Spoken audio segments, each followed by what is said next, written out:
I have a quick demonstration on the new secured application the fire department's using for the checklist.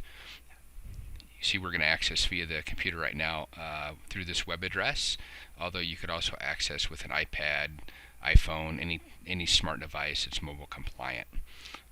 Enter your login credentials here and log in. I'm going to put you on our landing page here. You can see that we have our technical services division right now with forms here for our daily checks.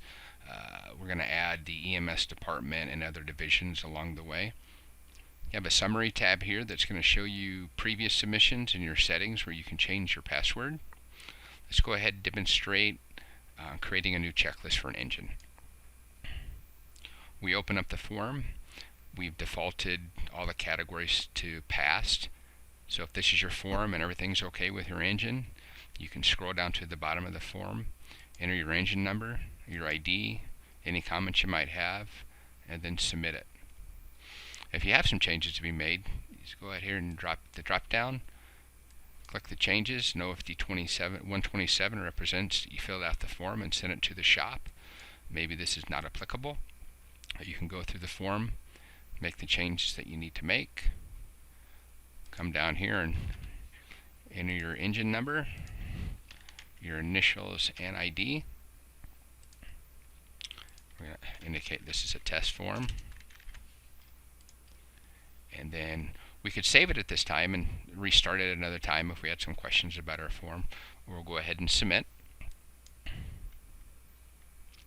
form is submitted to the database.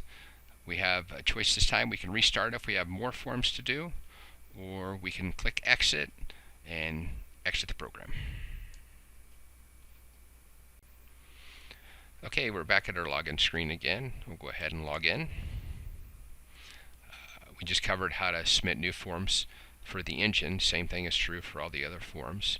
As our application grows, you're going to see the EMS division there and other divisions that will have forms that you can submit. Once you submit a form, it goes into a database that can be searched. Our database is located under the summary tab here. There's a chronological list of forms that have been submitted throughout the day for the past day or two, and you can also limit the forms by the form type and also by entering a character to search a form. You see these green check marks, and they indicate that I'm the person that filled that form out. So if I'm looking for my own forms, I can easily look for the green check mark, view that form, open it up, and view it. We can also limit by checking here.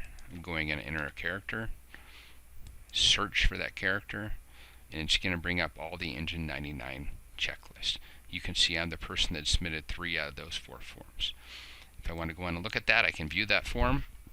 The form we just submitted, we can see the changes we made here. We can also scroll down and we can see who the person is that submitted it. So if you're looking for somebody else's form, you can come down here and verify that they're the person that submitted if you have any questions about their submission. And you can exit the program here. Okay, we're back at the familiar login page here. I wanted to point out when you log in, if you've forgotten your password or uncertain what it is, you can click on the Forgot Password link. It'll send you an email with a new password. Copy and paste that password into your login box and then sign in. Once you sign in, you can go to your settings. And in the settings, we can change our password. You would copy and paste that new password into here and then create your new passwords. As an administrator, you can also go in and manage your users by making changes to the account. We don't want to do either one of those, so we'll cancel out of that, and we're back to our home page.